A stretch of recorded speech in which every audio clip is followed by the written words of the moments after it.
आज हम करने वाले plant physio in one shot and हम स्टार्ट करने वाले हैं फोटोसिंथेसिस से। ऑफ कोर्स पहला चैप्टर है तो हम यहाँ से स्टार्ट करेंगे और ये हम पूरा करेंगे एंड ये बहुत जल्दी ख़त्म होने वाली, तो ध्यान से देखना क्योंकि तुम्हें पता भी नहीं चलेगा कब शुरू हुई कब ख़त्म हो गया। ठीक है, अब देखो फोटोसिंथेसिस ग्रीन प्लांट्स में होता है, ये फूड जैसे बनाते हैं उस प्रोसेस को फोटोसिंथेसिस कहते हैं। ठीक है, ये ग्रीन पार्ट से फूड बनाते हैं और इन्हें ऑटोट्रॉफ्स कहते हैं क्योंकि ये अपना खाना खुद बना लेते हैं।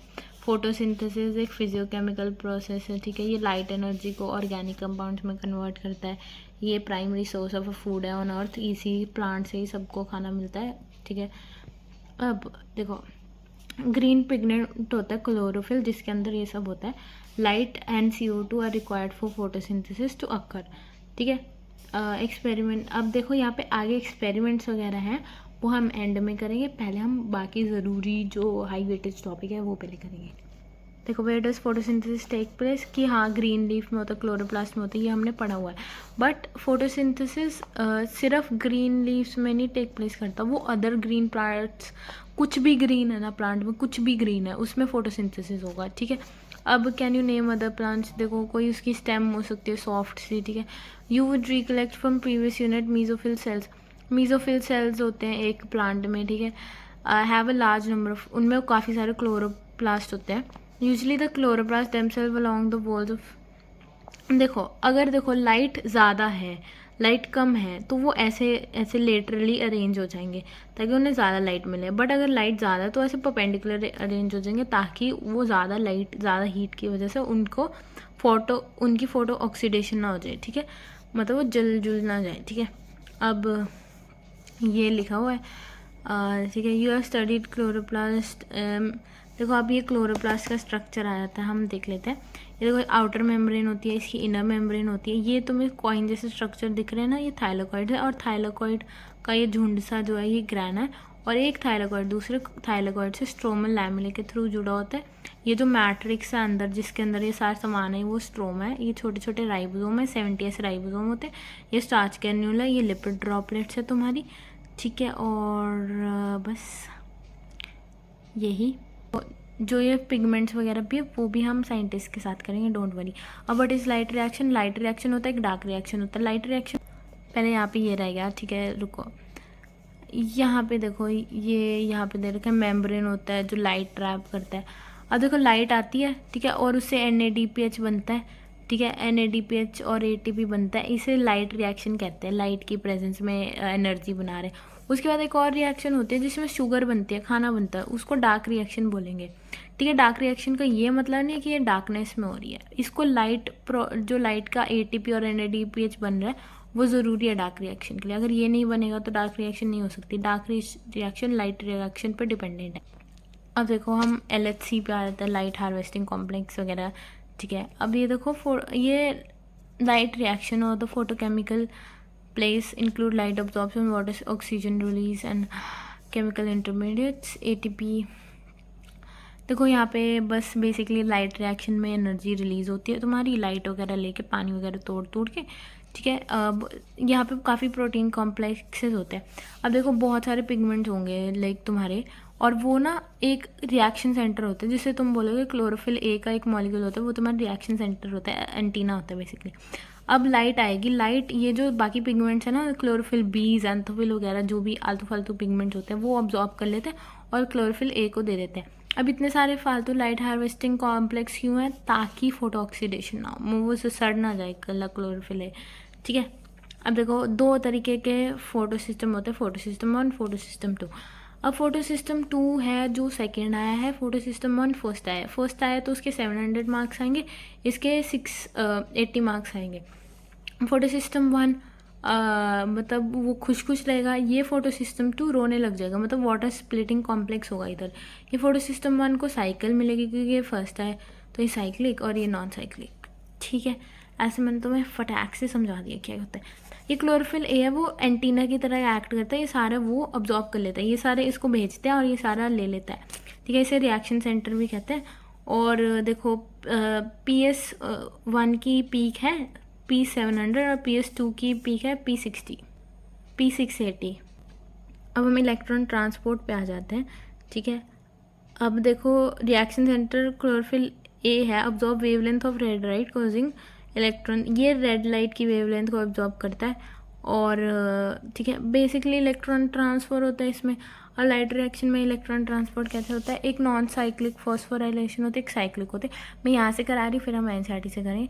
यहाँ पे देखो PS2 होता है, PS2 के कितने मार्क्स आए होते हैं P680। यहाँ पे लाइट पड़ेगी, ये इलेक्ट्रॉन जंप मारेगा, फियोफाइटिन प्राइमरी एक्सेप्टर है, प्राइमरी एक्सेप्टर क्या है फियोफाइटिन, फिर उससे प्लास्टोकिनोन पे जाएगा, साइटोक्रोम B6F पे जाएगा, फिर साइटोक्रोम F पे जाएगा, फिर प्लास्टोसाइनिन पे बनाएगा। ये पूरे चारों मिलके तुम्हारा इलेक्ट्रॉन ट्रांसफर चेन होता है और यहाँ पे ADP प्लस फॉस्फेट मिलके ATP बनाएंगे इधर, ठीक है। उसके बाद PS1 पे जाएगा, यहाँ पे भी लाइट गिरेगी, कितने उसकी वेवलेंथ की P700, ठीक है।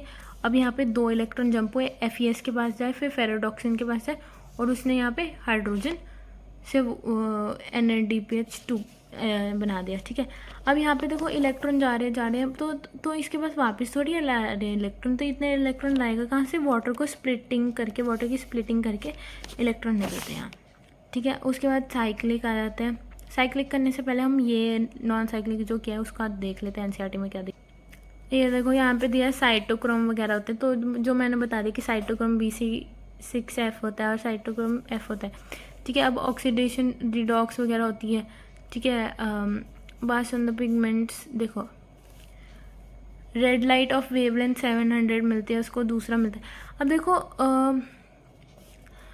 इलेक्ट्रॉन्स ऐसे मूव करते हैं, ये तुम्हारा क्या है Z स्कीम है, ठीक है। अब और बस यही दे रखा है, ठीक है। अपहिल, ये अपहिल मूवमेंट है, ये डाउनहिल है, ये अपहिल है, ये डाउनहिल है, ऐसे मूवमेंट है। Light harvesting complex is also photo system, ठीक है। अब यहाँ पे वाटर की स्प्लिटिंग हो रही है, देखो 2 इलेक्ट्रॉन निकल रहे हैं, 2 प्रोटॉन निकल रहे हैं, नेसेंट ऑक्सीजन, ये 2 इलेक्ट्रॉन आगे जंप करके ऐसे करते हैं, ठीक है। ये हो गया वाटर स्प्लिटिंग, ठीक है। PS2 को इलेक्ट्रॉन्स कंटिन्यूसली सप्लाई करने तो वाटर की स्प्लिटिंग करेगा, ठीक है। वाटर की स्प्लिटिंग का ये देखो ये बन रहा है तुम्हारा वाटर को स्प्लिट करके, ठीक है। इलेक्ट्रॉन्स क्योंकि चाहिए ना बार बार, तो उसके लिए PS2 के साथ एसोसिएट होते हैं inner side of thylakoid membrane. ओ मैं ये बताना भूल गई। अब देखो जो तुम्हारा PS2 है वो सेकेंड आया है तो वो घर के अंदर रहेगा, उसको थाइलाकॉइड के अंदर वाली साइड रखेंगे कि भाई तू अंदर रहेगा। बट जो PS1 है वो फर्स्ट आया, उसको बाहर भी घूमने जाने देंगे, मतलब वो स्ट्रोमल लैमिले में बाहर भी जा सकता है, ठीक है। तो ये होगा, तो ये थाइलाकॉइड मेम्ब्रेन में होते हैं ये चीज़ें, ठीक है। ल्यूमेन ऑफ थाइलाकॉइड में होता है, ठीक है। अब देखो साइक्लिक में आ जाता है, साइक्लिक में PS1 पे लाइट आती है, फिर वो FeS के पास जाता है इलेक्ट्रॉन, फेरोडॉक्सिन के पास जाता है plastoquinone, cytochrome B6F, cytochrome F, plastocyanin और यहाँ पे ATP बन जाता है और फिर ये इलेक्ट्रॉन वापस आ जाता है। तो इलेक्ट्रॉन साइकिल में चल रहा है, तो इधर वाटर स्प्लिटिंग की ज़रूरत ही नहीं है। देखो ATP is synthesize by cells, ठीक है। एंड फॉस्फोराइलेशन कहते हैं इसको, कि फॉस्फेट डाला जाता है in the presence of light. Non cyclic होती है, ठीक है, और एक साइक्लिक होती है, ठीक है। ठीक है। अब देखो पिछला वाला था उसमें ATP और NADPH दोनों बन रहे थे, यहाँ पे सिर्फ ATP बन रहा है, ठीक है। जब सिर्फ PS1 ही फंक्शनल होता है वो कहाँ होता है, स्ट्रोमल लैमिले में होता है, ठीक है। यहाँ पे देखो लिखा हुआ है स्ट्रोमल लैमिले में हो सकता है। ये साइक्लिक स्ट्रक्चर है तुम्हारा, ठीक है। क्योंकि स्ट्रोमल लैमिले में PS2 नहीं होता है और NADP रिडक्टेस एंजाइम भी नहीं होता जो चाहिए होता है, ठीक है। तो ठीक है ये सब हो गया। एंड उसके बाद कीमो ऑस्मोटिक हाइपोथेसिस पे आया था हम। यहाँ पे क्या है बेसिकली, यहाँ पे बेसिकली बोला गया है कि जो तुम्हारा देखो ATP एक्चुअल में कैसे सिंथेसाइज होता है, अभी तक हमने ATP बनाया बन तो गया है बट एक्चुअल में कैसे बनता है वो यहाँ पे डिटेल में दे रखा है, ठीक है। अब देखो ATP प्रोटॉन ग्रेडियंट के थ्रू होता है। प्रोटॉन ग्रेडियंट मतलब एक जगह प्रोटॉन ज़्यादा हो जाएंगे दूसरी जगह प्रोटॉन कम हो जाएंगे, इसे ग्रेडियंट बोलते हैं, ठीक है। मैं in the membrane of thylakoid. देखो अब मैं तुम्हें एक चीज़ बता दूँ, ये ऐसे सपोज करो ये तुम्हारा, तुम्हें मैं दिखा रही हूँ कुछ रुको, और ये एक और हो गया, ठीक है। अब इसके अंदर दूसरा कलर करना पड़ेगा मुझे। ये देखो ये मैंने ड्रॉ किया, ये तुम्हारा मेम्ब्रेन है, ये तुम्हारा आउटर मेम्ब्रेन है, ठीक है। ये तुम्हारा इनर मेम्ब्रेन है, ठीक है। और ये तुम्हारा मैट्रिक्स है, ठीक है। और ये जो तुम्हारी बीच की जगह है ये तुम्हारा इंटरमेम्ब्रेन स्पेस है, ठीक है। ये सेम चीज़ तुम्हें याद रखनी है, ठीक है। मैट्रिक्स यहाँ पे क्या हो गया तुम्हारा, स्ट्रोमा हो गया, ठीक है। यहाँ पे स्ट्रोमा है वो चीज़। अब यहाँ पे देखो, यहाँ पे हो क्या रहा है, देखो proton inside of the membrane, membrane के अंदर वाली साइड एक्यूमुलेट हो जाएंगे एंड ठीक है, inter membrane i.e. The lumen, ठीक है। ये देखो there is one difference is towards the inside of i.e. The lumen in respiration protons accumulate in intermembrane space in the mitochondria where electron move। ये देखो ये ETS की बात हो रही है, ETS आगे वाले उसमें आएगा। बेसिकली यहाँ पे प्रोटॉन्स यहाँ से यहाँ चले जाते हैं, ठीक है, माइटोकॉन्ड्रिया में, ठीक है। वो दे रखा है जो ETS में आगे वाले चैप्टर में हम पढ़ेंगे। प्रोटॉन ग्रेडियंट अक्रॉस मेम्ब्रेन होता है, ठीक है। और देखो activation of electron and there transport proton gradient बनता है। अब ये बनता कैसे हम देख लेते हैं, ठीक है। ये देखो स्ट्रोमा में कम हो जाता है और ल्यूमेन में ज़्यादा हो जाते हैं तुम्हारे इलेक्ट्रॉन, प्रोटॉन सॉरी, स्ट्रोमा में कम हो जाते हैं, उसमें ज़्यादा हो जाते हैं। ये देखो तुम्हारा PS2 है, यहाँ पे पानी की स्प्लिटिंग हुई तो प्रोटॉन अंदर ल्यूमेन में टूटा है तो अंदर रहेगा। ये प्लास्टोकिनॉन प्रोटॉन यूज़ करता है तो प्रोटॉन इसने अंदर फेंक दिया यूज़ करके, तो यहाँ पे भी ज़्यादा हो जाएगा। और यहाँ पे जो NADPH बन रहा है ना, उसने जो प्रोटॉन लिए ये स्ट्रोमा से लिया, तो यहाँ पे देखो यहाँ पे ज़्यादा हो गए प्रोटॉन, यहाँ पे कम हो गए, यहाँ से और ले रहे हो तुम उल्टा, ठीक है, देने की जगह और उससे ले रहे हो, तो यहाँ पे ज़्यादा हो गए वहाँ पे कम हो गए। तो यहाँ पे F0 पार्टिकल होता है, एक F1 पार्टिकल होता है। तो तुम्हारा F0 पार्टिकल क्या करता है, इन सबको इकट्ठे करके F1 के पास लाता है। और देखो जब ये इधर से इधर जाएंगे तो स्टेबल हो जाएगा, स्टेबिलिटी होगी इनकी इंक्रीज, तो एनर्जी रिलीज़ करेंगे। एनर्जी रिलीज़ होता है ना, तो वो F1 वो एनर्जी लेके उसको फटाक से ATP में कन्वर्ट कर देता है, ठीक है। अब यहाँ पे कुछ दे रखा है, देखो यहाँ पे ज़्यादा कैसे हुए तुम्हारे प्रोटॉन्स, ज़्यादा कैसे हो रहे हैं अंदर, तो देर आर, देखो प्रोटॉन्स अक्रॉस द मेम्ब्रेन ज़्यादा हो रहे हैं। दिस हैपन्स बिकॉज जो प्राइमरी एक्सेप्टर है, जो तुम्हारा प्लास्टोकिनॉन है, ठीक है, जो प्राइमरी एक्सेप्टर है आउटर साइड पे, वो electron carrier proton carrier use करता है, इलेक्ट्रॉन को कैरी करने के लिए प्रोटॉन कैरियर यूज़ करता है। और वो जो प्रोटॉन है वो स्ट्रोमा से लेता है और उसे ल्यूमेन में छोड़ देता है, ठीक है। देखो release in side of the lumen, उसको ल्यूमेन के अंदर छोड़ देता है। NADP रिडक्टेज, जब मतलब NADPH बनाते हो वो भी स्ट्रोमा से H+ लेता है ताकि वो NADPH बना सके, तो ये भी स्ट्रोमा से रिमूव हो गया, ठीक है। Hence within the chloroplast, इसलिए क्लोरोप्लास्ट में प्रोटॉन्स कम हो जाते हैं। और एक वाटर स्प्लिटिंग कॉम्प्लेक्स तो है ही, यहाँ पे देख रखा है वाटर स्प्लिटिंग कॉम्प्लेक्स होता है जिसकी वजह से प्रोटॉन ज़्यादा होते हैं, ठीक है। ये 3 होते हैं। 3 क्या क्या थे, NADP रिडक्टेस हो गया तुम्हारा, एक NADP और एक तुम्हारा प्लास्टोकिनॉन, और एक तुम्हारा क्या था तुम्हारा प्लास्टोकिनॉन, NADP और वाटर स्प्लिटिंग, है ना। ये 3 याद रखने हैं, वाटर स्प्लिटिंग, NADP और plastoquinone water splitting NADP, plastoquinone water splitting NADP, ठीक है, ये सब। और उसके बाद तुम्हारा ये आ जाता है, देखो अब प्रोटॉन ज़्यादा हो गए तो ल्यूमेन का pH भी देखो डिक्रीज़ हो जाएगा उसका pH, क्योंकि प्रोटॉन ज़्यादा हो गए, ठीक है। अब ग्रेडियंट तोड़ देगा ये F0 F1 पार्टिकल और उससे क्या बनेगा तुम्हारा ATP। देखो ये सब हो गया। अब इसको कीमोऑस्मोसिस करने के लिए तुम्हें क्या कहते हैं, एक मेम्ब्रेन चाहिए होता है, एक प्रोटॉन पंप चाहिए होता है, एक प्रोटॉन ग्रेडियंट और ATP सिंथेसिस एंजाइम चाहिए होता है, ठीक है। ये देखो ATP as a channel diffusion of proton back, it has enough, जो एनर्जी निकलती है उससे ATP बन जाता है, ठीक है। NADPH produce will immediately in the biosynthesis taking place. अब देखो ये सब जो तुम्हारा बना एनर्जी बनी वो तुम्हारे शुगर बनाने के लिए यूज़ हो जाएगी, ठीक है। अब यहाँ पे शुगर कैसे बन रही है, C3 साइकिल होता है और एक C4 साइकिल होता है, हम वो पढ़ते हैं। बायोसिंथेसिस, देखो सिंथेसिस ऑफ शुगर होती है फोटोसिंथेसिस में, dependent on the products ATP और NADPH जो बनते हैं उनसे, ठीक है। और CO2 और H2O भी यूज़ होता है। ये कुछ टाइम के लिए कंटिन्यू होता है, देन स्टॉप हो जाता है। इसका डार्क रिएक्शन मिसनॉमर क्यों है एक नाम, क्योंकि ये डार्क में नहीं होता, इसको लाइट उसके चाहिए होते हैं बस, ठीक है। इसमें शुगर बनती है बट उसको लाइट रिएक्शन के प्रोडक्ट्स चाहिए होते हैं। CO2 पानी के साथ कंबाइन होता है तो ये बनता है, ठीक है, और शुगर बनाने के लिए यूज़ होता है, ठीक है। मेल्विन कैल्विन ने यूज़ किया, उसने काफ़ी स्टडी की कि मतलब देखो कार्बन डाइऑक्साइड जुड़ेगा कौन से उससे जुड़ेगा कि तुम्हारा शुगर बन जाए, शुगर 6 कार्बन की होती है, वो बड़ा कंफ्यूज था।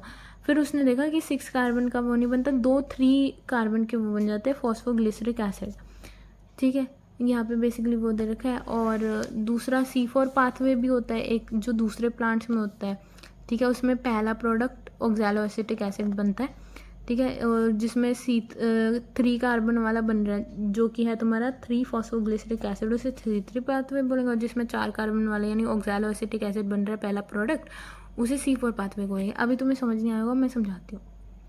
अब ये देखो, ये तुम्हारा क्या है, ये तुम्हारा C3 प्लांट्स में यहाँ पे RUBP होगा। RUBP में तुम्हारा कार्बन डाइऑक्साइड डाला और पानी डाला, इसे कार्बोक्सिलेशन बोलते हैं क्योंकि कार्बन डाइऑक्साइड डाल रहे हो, तो वो तुम्हारा बन जाएगा 2 × 3 PGA, 3 फॉस्फोग्लिसरिक एसिड, ठीक है। ये 3 कार्बन का होगा, 3 कार्बन के 2 हैं मॉलिक्यूल। अब इसमें से ATP यहाँ पे लगेगा, ATP लगेगा जो तुमने लाइट रिएक्शन में बनाया, वो ATP यहाँ लगेगा ताकि ये 1,3-bis फॉस्फोग्लिसरिक एसिड में कन्वर्ट हो जाए, ठीक है। 2 molecule of 1,3-bis phosphoglyceric acid में कन्वर्ट हो जाए।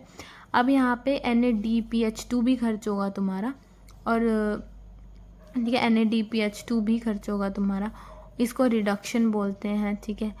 और यहाँ पे फिर तुम्हारा 2 × 1,3 PGL बनेगा, फॉस्फोग्लिस एल्डिहाइड बनता है, ठीक है, एल्डिहाइड बनता है जो ग्लूकोज बना देता है आगे जाके। और ये जो है ना, ये फिर बाकी बच्चों को रीजनरेट हो जाता है, और ये रीजनरेट होने में एक ATP लगता है, ठीक है। ये समझ आ गया। अब यहाँ पे देखो, एक CO2 लगा, ठीक है, 2 NADPH2 लगते हैं, और 3 तुम्हारे लगते हैं, 3 ATP लगते हैं, ठीक है। यहाँ पे 2 NADPH2 लगते हैं और 3 ATP लगते हैं, ठीक है, क्योंकि यहाँ पे दो खर्च हो रहे हैं, यहाँ पे मैंने लिखा नहीं हुआ, 2 खर्च हो रहे हैं, तो करके यहाँ पे 2, ये देखो 2 + 1 3 ATP लगते हैं, 2 NADH2 लगते हैं, 1 CO2 लगता है। ये एक साइकिल के लिए होगा, बट एक ग्लूकोज के लिए करना है तो एक ग्लूकोज में कितने वो होते हैं, 6 कार्बन होता है ना, तो 6 से मल्टीप्लाई कर दो सब कुछ को, तो ये आ जाएगा तुम्हारा। अब हम आ जाते हैं C4 पाथवे। C4 साइकिल में क्या होता है, ये देखो, ये मीजोफिल सेल में हो रहा है, वहाँ पे सिर्फ मीजोफिल सेल है। C4 जो प्लांट्स होते हैं उनमें मीजोफिल सेल भी होता है, बंडल सीड सेल भी होता है। अब मीजोफिल सेल में क्या होता है, देखो, ये CO2 जाएगा पेप के एंजाइम से, ये पेप से जुड़ जाएगा, फॉस्फोइनोल पायरुवेट होता है, उससे CO2 जुड़ जाएगा, ऑक्सैलोएसिटिक एसिड बनेगा, 4 कार्बन का प्राइमरी एक्सेप्टर है तुम्हारा, जो मैलिक एसिड में कन्वर्ट हो जाएगा। अब malic acid bundle sheath cell में जाता है, उधर ये कार्बन डाइऑक्साइड रिलीज करता है, इसे डीकार्बोक्सिलेशन बोलते हैं, और ये कार्बन डाइऑक्साइड C3 पाथवे कर देती है। C3 पाथवे ये वाला ही, RUBP से PGA बना, PGA से 1,3-bis PGA बना, फिर 1,3 PGL बना जो रीजनरेट होकर RUBP बना देता है, वही सेम साइकिल इधर होती है। फिर मैलिक एसिड से एक तो कार्बन डाइऑक्साइड निकल गया तो वो पायरुवेट बन गया, ये 4 कार्बन वाला था ना, तो इसमें से एक निकाल दोगे तो पायरुविक एसिड बन गया। अब यहाँ पे 2 ATP खर्च होंगे, जिससे ये दोबारा पेप बन जाएगा, ठीक है, फॉस्फोराइल पायरुवेट दोबारा बन जाएगा 2 ATP खर्च करके। तो यहाँ पे ज़्यादा एनर्जी लग रही है क्योंकि यहाँ पे 2 ATP एक्स्ट्रा, यहाँ पे जो C3 में जो NADPH2 ATP वगैरह लग रहे थे वो तो लगेंगे, बट 2 एक्स्ट्रा खर्च हो रहे हैं, ठीक है। तो यहाँ पे 30 ATP पर साइकिल लगेंगे और बाकी सब सेम है, ठीक है।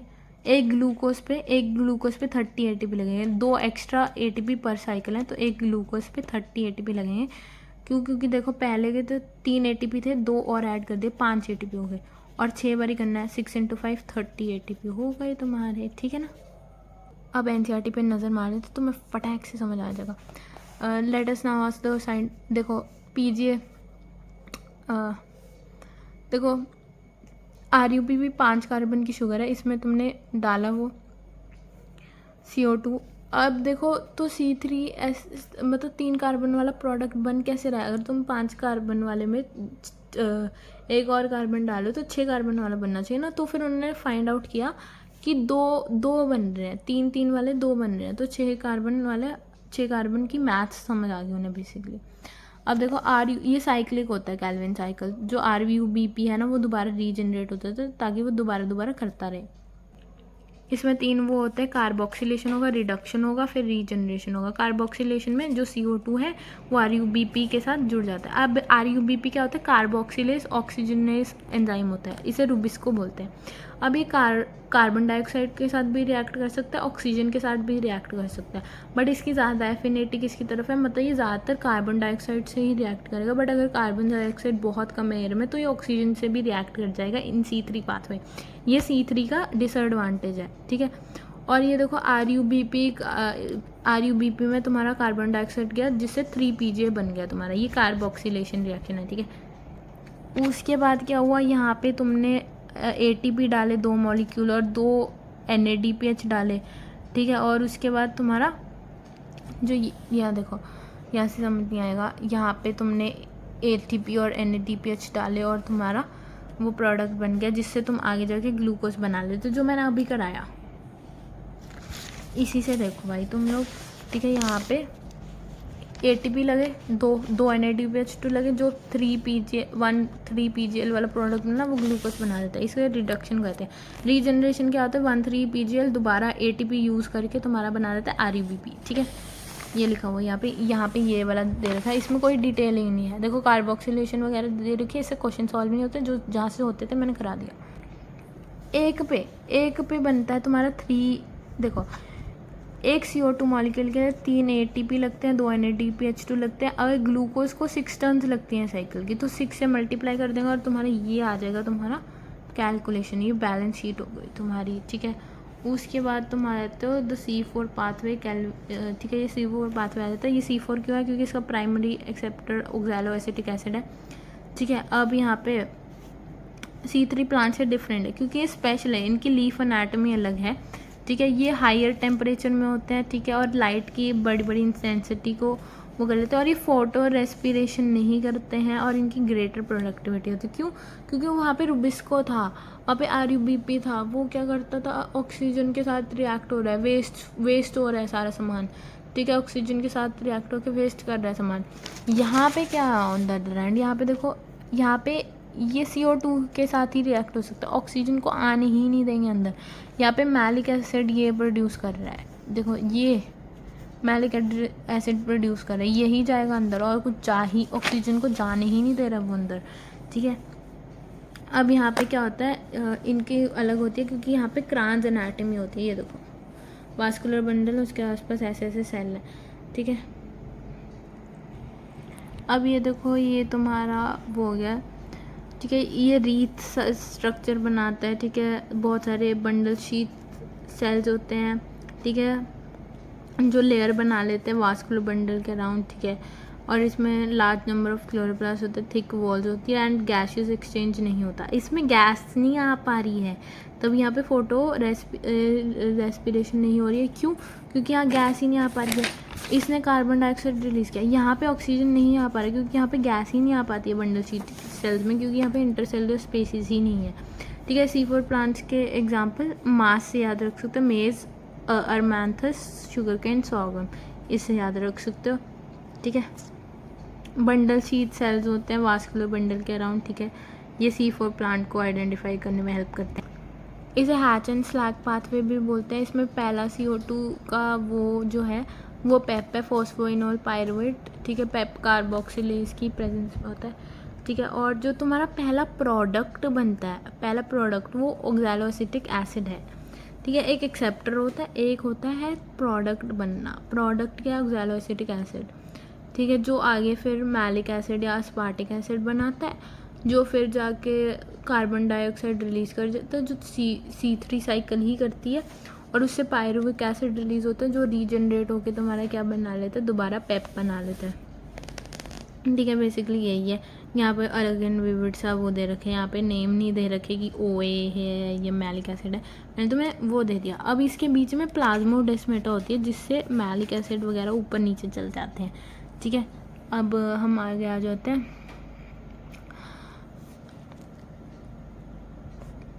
देखो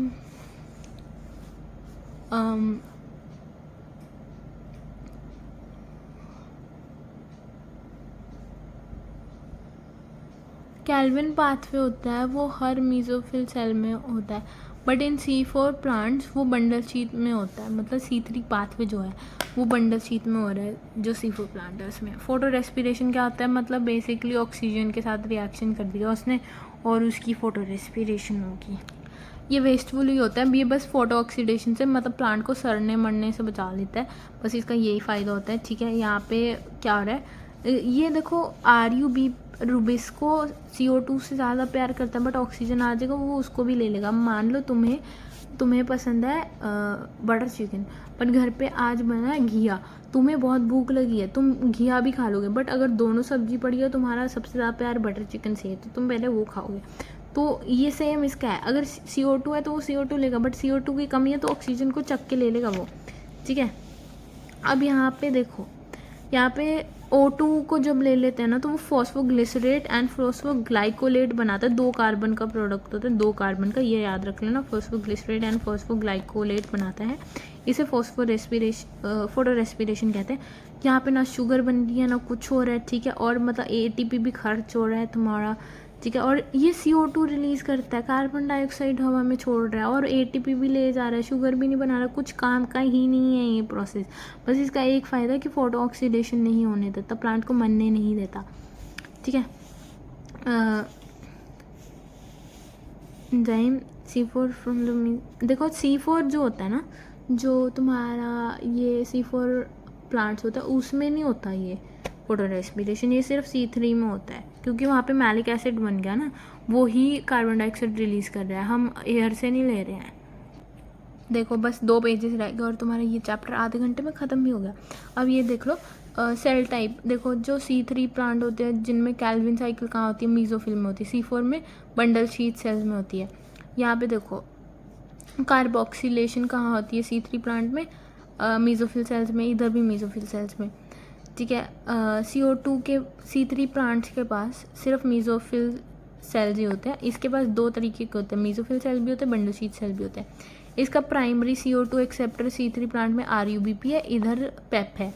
इसमें number of carbon, RUBP 5 carbon वाला कंपाउंड है, PEP 3 कार्बन का कंपाउंड है। ठीक है, प्राइमरी प्रोडक्ट CO2 का प्राइमरी प्रोडक्ट, ये एक्सेप्टर था कि कौन ले रहा है, प्रोडक्ट क्या बन रहा है, प्राइमरी प्रोडक्ट और प्राइमरी एक्सेप्टर अलग अलग चीज़ है। प्राइमरी प्रोडक्ट इधर बन रहा है PGA, इधर बन रहा है ऑक्सैलो एसिटिक एसिड। ठीक है, अब यहाँ पे देखो प्राइमरी प्रोडक्ट में इधर 3 कार्बन का है, इधर 4 कार्बन का प्राइमरी प्रोडक्ट है। रुबिस्को दोनों प्लांट्स में होता है, पेप के सिर्फ तुम्हारे C4 प्लांट में होगा। ठीक है, विच प्लांट है सेल्स, देखो यहाँ पे मीजोफिल सेल्स में रुबिस्को होगा, इधर बंडल शीट में रुबिस्को होगा। ठीक है, हाईलाइट कंडीशंस में भी ये कर सकता है, ये इसकी प्रोडक्टिविटी फिर भी हाई लेती है, ये लो हो जाता है। Photo respiration at low light intensity, देखो फोटो रेस्पिरेशन तभी होता है जब लाइट की इंटेंसिटी ज़्यादा होती है, अगर लाइट की इंटेंसिटी ही कम है तो दोनों में नहीं होगा। ठीक है, photo respiration present at high light, देखो फोटो रेस्पिरेशन किस में हो रही है, हाई लाइट इंटेंसिटी इसमें हो रही है ना, फोटो रेस्पिरेशन इसमें हो सकती है, इसमें होती ही नहीं है फोटो रेस्पिरेशन। ठीक है, लो CO2 कॉन्सेंट्रेशन में इसमें हो रही है, इसमें नहीं होती है, इसमें फोटो रेस्पिरेशन होती ही नहीं है, फोटो रेस्पिरेशन आ गया तो इसमें नहीं होगा। ठीक है, टेम्परेचर ये हाई टेम्परेचर्स में होता है, ये लो, इसका एग्जांपल है सॉर्गम मेज, इसका है व्हीट एंड राइस। अब हम आए थे वो फैक्टर जो फोटोसिंथेसिस को इफ़ेक्ट करते हैं। ठीक है, अब हम यहाँ पे आ जाते हैं, देखो यहाँ से यहाँ पे देखो बहुत इंटरनल एक्सटर्नल फैक्टर्स होते हैं जो इफ़ेक्ट करते हैं प्लांट के, उसको साइज़ हो सकता है, नंबर हो सकता है, शेप हो सकता है, ये सब हो सकता है, बट एक्सटर्नल भी होता है जैसे CO2 पानी कितना है। ठीक है, ये सब भी होता है। ठीक है, अब सनलाइट टेम्परेचर ये सब। ठीक है, फोटोसिंथेसिस CO2 फिक्सेशन पे होता है, लिमिट्स द रेट, ये CO2 ना काफ़ी कम है प्लांट्स, हमको तो लगता है कार्बन डाइऑक्साइड बहुत बढ़िया है, प्लांट्स को वो कम लगती है कार्बन डाइऑक्साइड, तो ये बहुत कम है, ये ज़्यादातर लिमिटिंग फैक्टर होता है। ब्लैकमैन्स ने लॉ ऑफ लिमिटिंग फैक्टर क्या दिया, अब देखो तुम्हारे पास सब है लाइफ में, अगर तुम्हारे पास पैसा है, गाड़ी है, सब है, ठीक है, तो तुम्हें लगेगा कि मेरी लाइफ में प्यार नहीं है, तो तुम्हें प्यार की वैल्यू ज़्यादा होगी। बट अगर तुम्हारे लाइफ में प्यार वगैरह सब कुछ है, ठीक है, बुद्धि प्यार सब है तुम्हारे पास, तुम्हें पैसे की वैल्यू ज़्यादा लगेगी, क्योंकि वो तुम्हारे पास वो नहीं है। ये ब्लैक मैन का सीधा लॉ है। प्लांट को भी वही लगता है, अगर तुम्हारे लाइट की कमी है तो उसका लाइट डिपेंडेंट रहेगा, वो कि लाइट ही उसका डिफाइन करेगी कि वो कितना फोटोसिंथेसिस कर रहा है। अब लाइट की क्वांटिटी भी मैटर करती है, क्वालिटी भी, और ड्यूरेशन भी, ठीक है, ड्यूरेशन भी मैटर करती है, क्वांटिटी भी, क्वालिटी भी। देखो लाइट लिमिटिंग फैक्टर होता है, और एक पॉइंट के बाद जाके उसको इनफ लाइट मिल जाती है और वो लाइट का सैचुरेशन पॉइंट आ जाता है, फिर उसको लाइट ज़्यादा होने से फ़र्क नहीं पड़ता है, ठीक है। उसको 10% ऑफ द फुल सनलाइट चाहिए होती है, ठीक है। अब ये बहुत रेयरली लिमिटिंग फैक्टर होता है, ये सिर्फ उन प्लांट्स में होते हैं जिनके ऊपर कैनपी, घने घने बड़े बड़े प्लांट हैं। नीचे के जो छोटे छोटे प्लांट रहेंगे उनको लाइट नहीं मिल रही है, बस उनके लिए होता ही है। अगर लाइट बहुत ज़्यादा हो जाएगी ना तो वो क्लोरोफिल को ब्रेक डाउन कर देगी और फोटोसिंथेसिस को डिक्रीज ही कर देगी। अब वो कार्बन डाइऑक्साइड से पहले हम ये टेम्परेचर और वाटर वाला कर देते हैं। टेम्परेचर में क्या है, डार्क रिएक्शंस होती हैं, ठीक है, वो टेम्परेचर कंट्रोल्ड होती है, ठीक है, वो टेम्परेचर सेंसिटिव होती है। एक टेम्परेचर ऑप्टिमम होता है, उससे ज़्यादा होगा तो भी ख़राब हो सकता है, उससे कम होगा तो भी ख़राब है।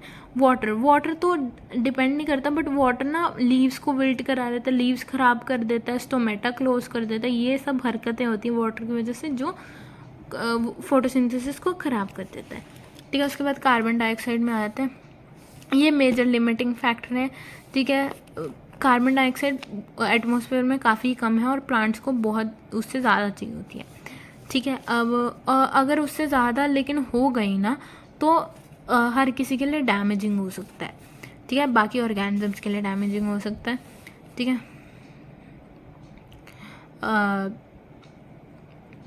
देखो C4 प्लांट्स हैं वो तो अपना आराम से कर रहे हैं, उनको कोई वो नहीं है, बट C3 प्लांट्स को ज़्यादा कॉन्सेंट्रेशन ऑफ CO2 चाहिए होती है, बियॉन्ड 450, ठीक है, उनको ज़्यादा चाहिए होती है, क्योंकि ऑफकोर्स अगर नहीं होगा तो वो फोटो रेस्पिरेशन की तरफ जाएंगे जो उनके लिए हार्मफुल है, ठीक है। अब देखो C3 plants higher to CO2, ठीक है, उनको C3 प्लांट्स को ज़्यादा चाहिए होती है कार्बन डाइऑक्साइड, C3 को ज़्यादा चाहिए होती है, इसलिए हम ग्रीन हाउस बनाते हैं जिसमें कार्बन डाइऑक्साइड वगैरह रिलीज़ करता है, घर सा बना के उसमें कार्बन डाइऑक्साइड भर भर के रिलीज़ करते हैं ताकि प्लांट्स अच्छे से ग्रो कर पाएँ। टमेटोज़ और बेल पेपर की उस ग्रोथ में यूज़ होता है ये। आई फॉरगॉट, पर ये भी रहता है। एक तो तुम्हारा पहला एक्सपेरिमेंट था, उसमें क्या किया गया था, KOH का सोक्ड कॉटन लिए, उसको बाजू में रख दिया। KOH क्या करता है, कार्बन डाइऑक्साइड को सोक कर लेते, सोक कर लिया। अब प्लांट का पत्ता लिया, पत्ते पे आयोडीन टेस्ट करते हैं। अगर आयोडीन टेस्ट पॉजिटिव आ गया ना, मतलब उसमें स्टार्च है, उसने स्टार्च बनाया, उसने खाना बनाया। अगर आयोडीन टेस्ट नेगेटिव आ गया तो उसने नहीं बनाया, तो KOH ने CO2 को ऑब्जॉर्व कर लिया, तो CO2 रिक्वायर्ड था, तो CO2 रिक्वायर्ड था। अगर नहीं है CO2 तो वो स्टार्च नहीं बनाएगा, तो वो नेगेटिव टेस्ट दे रहा है, इसलिए CO2 की रिक्वायरमेंट ऐसे प्रूव होगी। उसके बाद जोसेफ प्रिस्ली ने एक्सपेरिमेंट किया। इसमें बेसिकली उन्होंने क्या किया, पहले चूहा लिया, कैंडल ली, उन दोनों को क्लोज जार में रख दिया। अब चूहा कैंडल दोनों ये मर गया, ये बुझ गई, बट उसने फिर मिंट प्लांट डाल दिया। मिंट प्लांट ऑक्सीजन रिलीज़ कर रहा था, फिर ये दोनों जिंदा रहे, खुशी खुशी रहे, सब कुछ ठीक है, यही था, ठीक है। और उसके बाद जैन इंजन हाउस का आता है कि सनलाइट एसेंशियल होती है। उसने एक्वेटिक प्लांट लिया, अब वो देखते हैं जब सनलाइट होती है, जब सुबह होती है, वो बबल्स बना रहा है, बबल्स बनाते हैं एक्वेटिक प्लांट, ऑक्सीजन रिलीज़ कर रहे हैं बेसिकली, ठीक है, ऑक्सीजन रिलीज़ कर रहा है, दैट मीन्स कि हाँ भाई सनलाइट चाहिए होती है। और रात को वो नहीं कर रहा बबल रिलीज, मतलब रात को वो नहीं करते फोटोसिंथेसिस। और जोसेफ प्रिस्ली ने ऑक्सीजन की भी डिस्कवरी की थी, बाय द वे, मैं बता दूं, क्योंकि इससे पहले नहीं पता था ऑक्सीजन होता है, चाहिए होता है हम लोगों को, ये वो लोगों को नहीं पता था, ठीक है। अब देखो, अब हम आ गए, आज जूलियस वॉन सॉक ने बताया कि ग्लूकोज बनता है, ग्लूकोज स्टार्च की फॉर्म में स्टोर होता है प्लांट्स में, और क्लोरोफिल चाहिए होता है फोटोसिंथेसिस के लिए, उसने ये बताया, बस उसने बोल दिया तो सबने मान लिया, ठीक है। अब आगे उसने ये एक्सपेरिमेंट भी हुआ था, ये तुम्हारी बुक में नहीं है आई गेस। वेरीगेटेड लीफ होती है, तुमने देखा होगा कुछ लीफ होती है जो थोड़ी थोड़ी येलो होगी, थोड़ी थोड़ी ग्रीन होगी, उसको लेके उसने क्या किया, उस लीफ को लेके उसने आयोडीन टेस्ट करा दिया, तो ग्रीन पार्ट पे स्टार्च था और दूसरे पार्ट पे नहीं था, तो इसका मतलब जो ग्रीन पार्ट है वही फोटोसिंथेसिस करता है, उसने निकाल दिया। TW एंजलमैन, इसने प्रिज्म लिया, प्रिज्म के आगे बैक्टीरिया रख दिया, क्लैडोफोरा बैक्टीरिया रखती है, ठीक है। अब देखो ग्रीन एल्गी रखा, उसके आगे क्लैडोफोरा रखा, ठीक है। क्लैडोफोरा जो ग्रीन यहाँ पे देखो प्रिज्म रखा, उसने लाइट बनाई अलग अलग कलर की, उसके आगे क्लैडोफोरा रख दिया। अब यहाँ पे VIBGYOR, violet, indigo, blue, green, yellow, orange, red, ये कलर हैं। यहाँ पे तुम्हारा बैक्टीरिया है जो तुम्हारा ग्रीन एल्गी है, तो ग्रीन एल्गी यहाँ ज़्यादा ग्रो किया और यहाँ ज़्यादा ग्रो किया। देखो वो रेड लाइट और ब्लू लाइट में सबसे ज़्यादा ग्रो किया तुम्हारा ग्रीन एल्गी, ठीक है। इससे पता चल गया। अब देखो ये तुम्हारा फॉर्मूला निकल के आया। अब एक साइंटिस्ट को हुआ भाई कि जो तुम्हारा कॉर्नेलियस वैन नील को ये हुआ कि भाई जो तुम्हारा ये ऑक्सीजन निकल रहा है, ये इधर वाला ऑक्सीजन है या कार्बन डाइऑक्साइड वाला ऑक्सीजन है। तो उसने क्या किया, ग्रीन पर्पल सल्फर बैक्टीरिया लिए, ठीक है। वो ये देखो सल्फाइड की फॉर्म में, वो देखो वो H2S यूज़ करते हैं इंस्टेड ऑफ पानी, ठीक है। Green sulphur, purple and green sulphur bacteria H2S use करते हैं, इसलिए उनका नाम सल्फर बैक्टीरिया। अब जो फिर उसने देखा कि सल्फर प्रोड्यूस हो रहा है, ऑक्सीजन नहीं प्रोड्यूस हो रहा, इसका मतलब ये बता दिया उसने ऑक्सीजन ग्रीन प्लांट्स में पानी से आता है और ना कि कार्बन डाइऑक्साइड से, ठीक है। और इसका आइसोटॉपिक वो भी यूज़ की गई, मतलब आइसोटोप्स चेंज कर दिए गए। मतलब यहाँ पे 12 आइसोटोप वाला, यहाँ पे थोड़ा अलग नंबर वाला वो ले लिया, ठीक है। अलग अलग एटॉमिक नंबर के ऑक्सीजन ले लिए और उनको रिएक्शन कर दिया। और जो पानी वाले उसका वो ऑक्सीजन वाले, व्हाट एम आई सेइंग, ये देखो मैं तुम्हें दे रही हूँ, अगर मैंने ये 1 नंबर का ऑक्सीजन लिया, ये मैं हाइपोथेटिकल बता रही हूँ, ठीक है। 1-2 नंबर के नहीं होते, ये 1 नंबर का ऑक्सीजन लिया, 2 नंबर का, और रिएक्शन कराई और ये 1 नंबर का आया, मतलब ये पानी से आ रहा है ना ऑक्सीजन, बस सिंपल। ये आइसोटोपिक टेक्निक होती है। और ये हमारा ख़त्म हो गया। अब हम अगले पे आते हैं पेपर क्रोमेटोग्राफी वगैरह पे। अब देखो पहले तो हमने ऑब्जॉर्प्शन स्पेक्ट्रम निकाला हर एक पिगमेंट का तुम्हारे, और उसके बाद प्लांट का ऑब्जॉर्प्शन स्पेक्ट्रम निकाला। तो देखा ये देखो ये जो क्लोरोफिल ए वाला है ना, और ये आपस में बहुत ज़्यादा मैच कर रहे हैं, मतलब क्लोरोफिल ए मेन पिगमेंट है। अब पेपर क्रोमेटोग्राफी की तो क्लोरोफिल ए का कलर तुम्हारा ब्राइट ब्लू ग्रीन आया, ठीक है। और क्लोरोफिल बी का येलो ग्रीन, ज़ैंथोफिल्स का येलो, कैरेटोनॉइड्स, कैरेट से राइम करना तो कैरेट जैसा, येलो टू येलो ऑरेंज, ठीक है। और देखो क्लोरोफिल ए चीफ पिगमेंट हुआ, यहाँ से निकल गया, ठीक है। और उसके बाद मैक्सिमम ऑब्जॉर्प्शन क्लोरोफिल ए करता है ब्लू और रेड रीजन में, जो हमने पहले देखा ना कि ब्लू और रेड लाइट पे उसने एक्सपेरिमेंट किया एल्गी छोड़ के, तो ब्लू और रेड लाइट पे सबसे ज़्यादा एल्गी की ग्रोथ हुई। तो ब्लू एंड रेड लाइट पे सबसे ज़्यादा तुम्हारी वो होती है। अब ये चैप्टर 1 ख़त्म भी हो गया। अब हम नेक्स्ट चैप्टर पे चलते हैं फटाक से। मुझे प्लांट ग्रोथ डेवलपमेंट पहले कराना, क्योंकि छोटू सा चैप्टर है, फटाक से ख़त्म हो जाएगा। इसमें सबसे मेन टॉपिक PGRs है, इससे क्वेश्चन आएगा ही आएगा।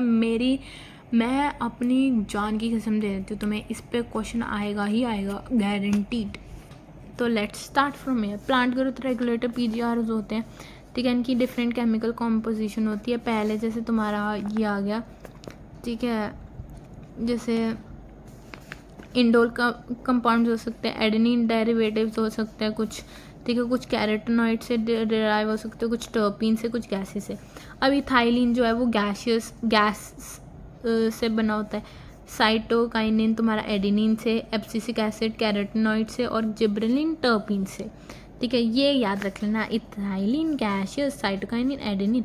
तुमने वो पढ़ा है ना MBI में, साइटोकाइनिन, एडेनिन, ये वो साइटोसिन होता है बेसिकली, बट ये याद रख लो साइटोकाइनिन, एडेनिन, मैचिंग सा नेम है, ठीक है। कैरेट, एब्सिसिक एसिड, ठीक है, जिब्रेलिन, टर्पीन्स, ठीक है। कैरेटोनॉइड को एब्सिसिक एसिड से कर लो, ठीक है। अब देखो इनका 2 तरीके के होते हैं, एक प्रोमोटर होते हैं, एक इनहिबिटर होते हैं। प्रोमोटर क्या करते हैं, सेल की division, enlargement, pattern formation, tropic growth, flowering सब कुछ करा देंगे, प्रोमोटर्स कहते हैं। इसका एग्जांपल है ऑक्सिन, जिब्रेलिन्स एंड साइटोकाइनिन। दूसरे हैं जो मतलब स्ट्रेस की कंडीशन आती है, stresses of biotic and abiotic origin, stress आता है तो उसकी ग्रोथ ही रोक देते हैं, जैसे कि एब्सिसिक एसिड, ठीक है। अब कुछ आते हैं जो किसी भी कैटेगरी में नहीं आती, अलग से ही हैं, उन्हें बोलेंगे इथाइलिन। वो किसी भी इनहिबिटिंग भी कर देते, कभी ग्रोथ भी कर देते, ठीक है। अब डिस्कवरी कैसे हुई, सबसे पहले हम ऑक्सीजन की डिस्कवरी पे आते हैं। ऑक्सीजन किसने डिस्कवर किया, चार्ल्स डार्विन और उनके बेटे फ्रांसिस डार्विन ने। ये कैनरी ग्रास ली, ठीक है। उस पर क्या किया, यहाँ पे लाइट मारी तो वो बेंड हो गई लाइट की डायरेक्शन में, ठीक है। फिर उन्होंने क्या किया, ये जो ऊपर वाली टिप थी ना, टिप काट दी, फिर वो बेंड नहीं हुई लाइट की डायरेक्शन में। ये क्या मतलब हुआ कि मतलब ऑक्सीजन होता है वो टिप पे प्रेजेंट होता है। ये ऑक्सीजन आइसोलेट किसने किया, FW वेंट ने ओट सीडलिंग में। इसकी डिस्कवरी किस पे हुई थी, कैनरी ग्रास पे, बट इसको सेपरेट किस पे किया गया था, ओट सीडलिंग्स पे, FW वेंट के थ्रू। उसके बाद कुरोसावा ने जिब्रेलिक एसिड पकड़ा था राइस सीडलिंग में, मतलब फुलिश सीडलिंग डिजीज़ हो गई थी जो एक फंगल पैथोजन के थ्रू हुई थी, जिसे जिब्रेला फ्यूजीकुराई बोलते हैं, ठीक है। अब ये बेसिकली जिब्रेलिक एसिड का वो हो गया, ठीक है। और एफ स्कूग ने देखा था कि टोबैको स्टेम को उसने ग्रो कराना था, ठीक है, उसको ग्रो कराना था एक्सपेरिमेंट के लिए। उसने ऑक्सीजन डाला, ऑक्सीजन के साथ उसको कुछ और भी डालना पड़ेगा, न्यूट्रिशन मीडियम, जैसे कि कोकोनट मिल्क और DNA और यीस्ट का एक्सट्रैक्ट या फिर वास्कुलर टिश्यूज़। ये बेसिकली साइटोकाइनिन की डिस्कवरी है, ठीक है। और ठीक है, साइटोकाइनेसिस करने के लिए एक एक्टिव सब्सटेंस होता है काइनेटिन। ये काइनेटिन साइटोकाइनिन में तुम पढ़ोगे क्या होता है क्या नहीं होता, ठीक है। साइटोकिन कहना था ना मुझे, हाँ मैं सही बोल रही हूँ। मैं साइटोसिन और साइटोकाइनिन, मुझे लग रहा है मैं साइटोसिन बोल रही हूँ, बट साइटोकाइनिन है इस चैप्टर में। हाँ मैं साइटोकाइनिन ही बोल रही थी, ठीक है। अब उसके बाद एक और हुआ कि उन्होंने ना 3 अलग अलग इनहिबिटर देखे कि ये प्लांट की ग्रोथ को रोकते हैं, फिर वो पता चला तीनों एक ही है, जो कि एब्सिसिक एसिड है। उसके बाद H.H. कज़न ने भी एक एक्सपेरिमेंट किया, जिससे उन्होंने देखा कि एक पका हुआ केला है, उसको ऑरेंज के साथ रख दो, ऑरेंज कच्चा है, पका हुआ केला है, तो वो गैस रिलीज़ करेगा, जिससे ऑरेंज भी पक के सड़ने लग जाएगा। ये गैसियस PGR होता है, जिसे इथाइलिन बोलते हैं। अब हम ऑक्सीजन वगैरह पे आ जाते हैं। अब ये देखो ऑक्सीजन ग्रीक वर्ड से आता है ऑक्सीजन, जिसका मतलब होता है ग्रोथ। ये ह्यूमन यूरिन से आइसोलेट किया गया था पहले। तो ये देखो, ये इंडोल 3 एसिटिक एसिड IAA होता है तुम्हारा, ठीक है। अब यहाँ पे देखो, ये नेचुरल सिंथेटिक कंपाउंड से भी निकाला जा सकता है, ठीक है। They are generally produce by growing apices of stem and roots from which they migrate into of their action, ठीक है। अब ऑक्सीजन्स लाइक IAA और इंटरल have been isolated from plant. यानी प्लांट को ग्रो करते हैं, उसके टिप पे ऑक्सीजन होता है, उसको निकाल लेते हैं बस, ठीक है। उसके बाद तुम्हारा नैप्थलीन एसिटिक एसिड और ये 2,4-डाई क्लोरोफिनॉक्सी एसिटिक एसिड, ये सिंथेटिक होते हैं, मतलब लैब में बनते हैं ये वाले oxygen. All these oxygen have been extensively used in agriculture and horticulture, मतलब एग्रीकल्चर वगैरह में बहुत यूज़ होता है ये। अब देखो, ये फोटोट्रॉपिज्म शो करता है और जियोट्रॉपिज्म। फोटोट्रॉपिज्म जो ऊपर वाला पार्ट है वो लाइट की तरफ जाएगा, जो नीचे रूट का एपेक्स है ना, वो तुम्हारा नीचे को जाएगा, जियोट्रॉपिज्म करता है, ठीक है। अब देखो, तुम्हें आते हैं MCQs। तुम्हें डिफ्रेंशिएट करना ऑक्सीजन, साइटोकाइनिन, जिब्रेलिक एसिड, सब तुम्हें सेम से साउंड करेंगे। तो मैंने जो ये लाल में सर्कल कर रखे है ना, ये तुम्हारा कीवर्ड है, मतलब ये दिख गया तो वो ऑक्सीजन है, ये समझ लेना, ठीक है। अब देखो, initial rooting in stem cuttings, ठीक है। प्लांट प्रोपगेशन होती है, मतलब तुमने कहीं से प्लांट को काटा, जैसे तुम रोज़ को कट करते हो और फिर उसको पौधे में लगा देते हो और वो उग जाता है, उसको स्टेम कटिंग बोलते हैं, ठीक है। वेजिटेटिव प्रोपगेशन में यूज़ होती है नया प्लांट बनाने के लिए। ये पाइनएप्पल में फ्लावर्स भी ग्रो कराते हैं, ठीक है। ये भी एक तुम याद रख सकते हो कि ये फ्लावर ग्रो कराता है पाइनएप्पल में, ये भी ज़रूरी है, ठीक है। अब आगे ये क्या करता है, ये लीफ वगैरह फ्रूट को गिरने से बचाता है, ठीक है। एंड प्रमोट द एब्सिशन, मतलब पुराने पत्ते वगैरह को गिरने को प्रमोट करता है और जो नए वाले हैं उनको रोकता है, ठीक है। अब देखो, ये एपिकल डोमिनेंस, मतलब प्लांट को ऐसे उगाता जाएगा, ठीक है। अब कई जगह पे डीकैपिटेशन कर देते हैं, जैसे टी प्लांटेशन वगैरह में, मतलब उसका ऑक्सीजन ही उखाड़ देते हैं, जैसे इधर ऑक्सीजन उखाड़ देते हैं ताकि वो सिर्फ सॉरी ये कैमरा हिल गया था, ऑक्सीजन सिर्फ ऐसे ग्रो करे लेटरली, ठीक है। ये देखो, पार्थिनोकार्पी भी इंट्रोड्यूस करते हैं, पार्थिनोकार्पी, ये इसका वो है, ये तुम पुराने चैप्टर में पढ़ चुके हो गए। ये देखो हर्बिसाइड की तरह भी यूज़ होता है, कौन सा 2,4-D हर्बिसाइड की तरह यूज़ होता है डाइकोटिलेडनस प्लांट्स को मारने के लिए। मोनोकोटिलेडन्स को रखेगा, डाइकोट को मार के हटा देगा। ये जाइलम डिफ्रेंशिएशन में भी कंट्रोल करता है, सेल डिवीजन भी कंट्रोल करता है। ठीक है, अब इसके ऑक्सीजन के बताओ क्या। ये पार्थिनोकार्पिक एपिकल डोमिनेंस करता है, हर्बिसाइड की तरह यूज़ होता है, और एक और था ये फोटोट्रोपिज्म जियोट्रोपिज्म करता है, और रूट स्टेम कटिंग्स में हेल्प करता है। ठीक है, वेजिटेटिव प्रोपोगेशन के लिए। जिब्रेलिन्स पे आ जाते हैं, जिब्रिक एसिड 100 से ज़्यादा जिब्रेलिन्स है तुम्हारे उसमें। ठीक है, जिब्रिलिक एसिड वाज डिस्कवर्ड। ठीक है, अब ये देखो increase in the length of axis, मतलब जो ग्रेप के स्टॉक हो गए या कुछ हो गया, ये बेसिकली जिब्रिलिक एसिड दे रखा है ना नाम में, तो एसिडिक होता है और ये इंक्रीज करता है स्टॉक वगैरह को।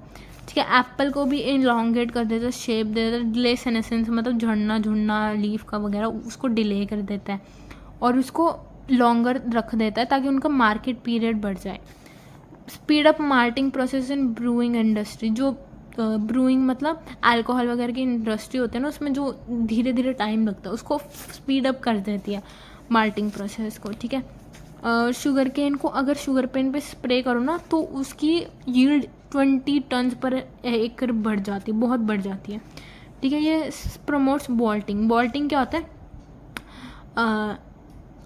देखो इंटरनोड, ये देखो, हाँ ये तुम्हारा प्लांट का एक नोड है, ये 2 नोड है, ये इसके बीच की जगह को इंटरनोड बोलते हैं। ये इंटरनोड इलोंगेशन कर देता है।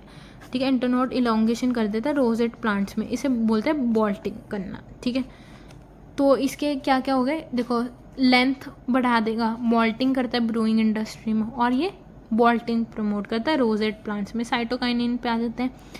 अभी साइटोकाइनेसिस करेगा, ये देखो G for gibberellin, G for germination, C for cytokinin, C for cell division.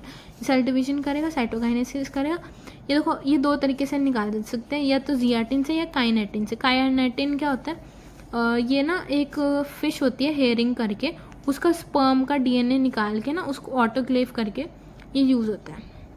ठीक है, ये नेचुरली काइनेटिन प्लांट्स में नहीं होता। ठीक है, उसके बाद दूसरा होता है जियाटिन। जियाटिन कॉर्न के कर्नल से या कोकोनट मिल्क से निकाल लिया जाता है। ठीक है, ये रैपिड सेल्फ डिवीजन करता है, जैसे रूट के एपिसिस में, डेवलपिंग शूट बड्स, ठीक है, यंग फ्रूट्स बनाने में, सब कुछ। ये क्लोरोप्लास्ट इन लीव्स बनाता है, लेटरल शूट ग्रोथ, मतलब ऑक्सीजन ऐसे ग्रोथ कराता था ना, ये साइडवेज ग्रोथ कराता है। ये एंटागनिस्टिक टू ऑक्सीजन है, मतलब ऑक्सीजन का उल्टा काम करता है। ओवरकम एपिकल डोमिनेंस, मतलब ये जो ऊपर ऊपर ग्रो हो रहा था ना ऑक्सीजन की वजह से, उसको रोक देता है और ऐसे ऐसे स्प्रेड करता है, ग्रो करता है। Delay of leaf senescence, leaf के झड़ने को डिले कर देता है, और न्यूट्रिएंट मोबिलाइजेशन भी होती है इसमें। ठीक है, उसके बाद इथाइलिन। अब इथाइलिन पे आ जाता है, ये गैसियस होता है, ये राइपनिंग ऑफ फ्रूट्स करता है, मतलब फ्रूट्स को जल्दी जल्दी उगा दे, मतलब जल्दी जल्दी पका देता है फ्रूट्स को। ये ट्रिपल इफेक्ट करता है, मतलब horizontal growth of seedlings, swelling of the axis, apical hook formation in dicot seedlings. ये इसके थ्री हॉरिजॉन्टल वो जाता है। ठीक है, अब ये क्या करता है, मतलब जो लीव्स है ना उनको गिरा देगा। ठीक है, और ये फ्रूट राइपनिंग में बहुत यूज़ होता है। ये रेस्पिरेशन रेट बढ़ा देता है। ठीक है, इसे बोलते हैं रेस्पिरेटरी क्लाइमेटिक। ठीक है, ये जो भी रेड रेस से सर्कल है ये याद रखना। अब ये साइटोकाइनिन का मैंने नहीं कराया ना, ये साइटोकाइनेसिस, काइनेटिन, जियाटिन, और जो तुम्हारा ये आ जाता है overcome apical dominance, nutrient mobilization, delay of leaf senescence, मतलब कि तुम्हारा साइटोकाइनिन है। इथाइलिन में ये सब आ गया। ये सीड एंड बड की डॉर्मेंसी, मतलब वो रुका हुआ है, उसको जर्मिनेट इनिशिएट करा देगा। स्प्राउटिंग ऑफ पोटैटो ट्यूबर्स करा देगा। ठीक है, और जो राइस वगैरह होते हैं, डीप वाटर प्लांट्स होते हैं, उनकी इलोंगेशन कराता है। ठीक है, रूट हेयर वगैरह बढ़ा देता है ताकि अब्जॉर्प्शन सरफेस बढ़े। ये फ्रूट सेट बनाता है पाइन एप्पल्स में। ठीक है, फ्लावरिंग इन मैंगो। ठीक है, ये बहुत ज़्यादा यूज़ होता है, और इसका एक वो भी बनता है। ठीक है, एटिफिनॉन, ये एक्वस सोल्यूशन बनाते हैं ताकि ये प्लांट्स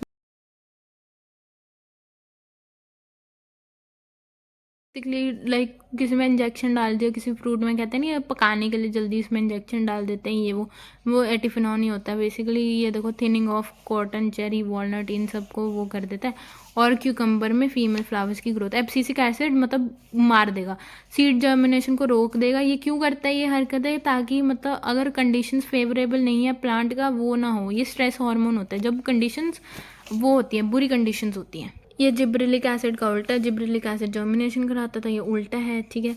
ये देखो कुछ होते हैं कॉम्प्लीमेंट्री जो साथ साथ में काम करते हैं, कुछ होते हैं एंटेगनिस्टिक एक दूसरे को उल्टे, ठीक है। जैसे ऑक्सिन और साइटोकाइनिन एक दूसरे को उल्टा है, एब्सिसिक एसिड और जीए एक दूसरे को उल्टा है, ठीक है। और ठीक है, अब देखो more than period affect an event, देखो ये सब बहुत सारे वो अफेक्ट करते हैं, जैसे डॉर्मेंसी में, बर्ड्स में, एब्सिशन में काफ़ी वो मतलब 3-4 लग जाते हैं पीजीआर, ठीक है। और इंट्रिंसिक को अलॉन्ग विद जीनोमिक, एक्सट्रिंसिक, बहुत सारे एक्सट्रिंसिक फैक्टर भी होते हैं जैसे लाइट कंट्रोल वगैरह जो डिपेंड करते हैं। अब लाइट वगैरह मैंने पहले पढ़ा दिया कि लाइट कैसे वो करती है कंट्रोल, बाकी सारी चीज़ें कैसे कंट्रोल करते हैं, तो मैंने ये सारी चीज़ें देखो। ग्रोथ बेसिकली क्या होती है, मतलब साइज़ बढ़ गया, वॉल्यूम बढ़ गया, वेट बढ़ गया, और एनाबॉलिज्म मतलब जो वो चीज़ें बना रहा है वो ज़्यादा है, ठीक है। और देखो मेरिस्टेम्स होती हैं जो ग्रोथ करती हैं प्लांट में, ठीक है। द प्राइमरी ग्रोथ मेरिस्टेम से होती है, फिर वो इलोंगेशन वाला रीजन बना लेते हैं जो ग्रो होकर तुम्हारा मैच्योरेशन वाला रीजन बना देता है। ये देखो ये तुम्हारा क्या है, मेरिस्टेम है, ये मेरिस्टेम ग्रो करेगा, ये इलोंगेशन वाला रीजन बना देगा, और ये जो तुम्हारा ऊपर है ये मैच्योरेशन वाला रीजन है। मेरिस्टेम इलोंगेशन, मैच्योरेशन वाला रीजन, रूट एपेक्स वगैरह, ठीक है, ये वो ठीक है। एंड ये देखो मेरिस्टेम में क्या होता है, रिच इन प्रोटोप्लाज्म, कंस्पिशियस न्यूक्लियस, मतलब न्यूक्लियस दिखता है, सेल वॉल और प्राइमरी सेलुलोसिक से बनी होती है, और प्लाज्मोडेस्मेटल कनेक्शन होते हैं। मैंने बता दिया प्लाज्मोडेस्मेटल कनेक्शन क्या होते हैं। अब यहाँ देखो फ्रेश वेट होता है, ड्राई वेट होता है, वॉल्यूम वगैरह होती है, जिससे तुम ग्रोथ मेजर कर सकते हो कि ग्रोथ हुई है किसी चीज़ में कि नहीं हुई है, ठीक है। उसके बाद देखो जोन ऑफ इलोंगेशन तुम्हें पता है, देखो काफ़ी सारा हो सकता है कि वैक्यूलाइजेशन बढ़ गई, सेल इनलार्जमेंट हो गई, न्यू सेल डेपोजिशन हो गई, ये सब इलोंगेशन में होता है, ठीक है। Attain maximal size and thickening of modification, मतलब एक टाइम पे वो ग्रो करते रहते हैं। ग्रोथ तुम्हें पता है क्या होती है, ठीक है, बेसिक। अब एक अरिथमेटिक होती है, एक ज्योमेट्रिक होती है। अरिथमेटिक में क्या है, देखो ये एक वो है प्लांट, एक वो है, ठीक है, उसने बच्चे किए। एक बच्चा अभी भी रिप्रोड्यूस कर सकता है, बाकी नहीं कर सकते, बाकी परमानेंट हो गए हैं। एक अभी भी कर सकता है, बाकी सारे परमानेंट।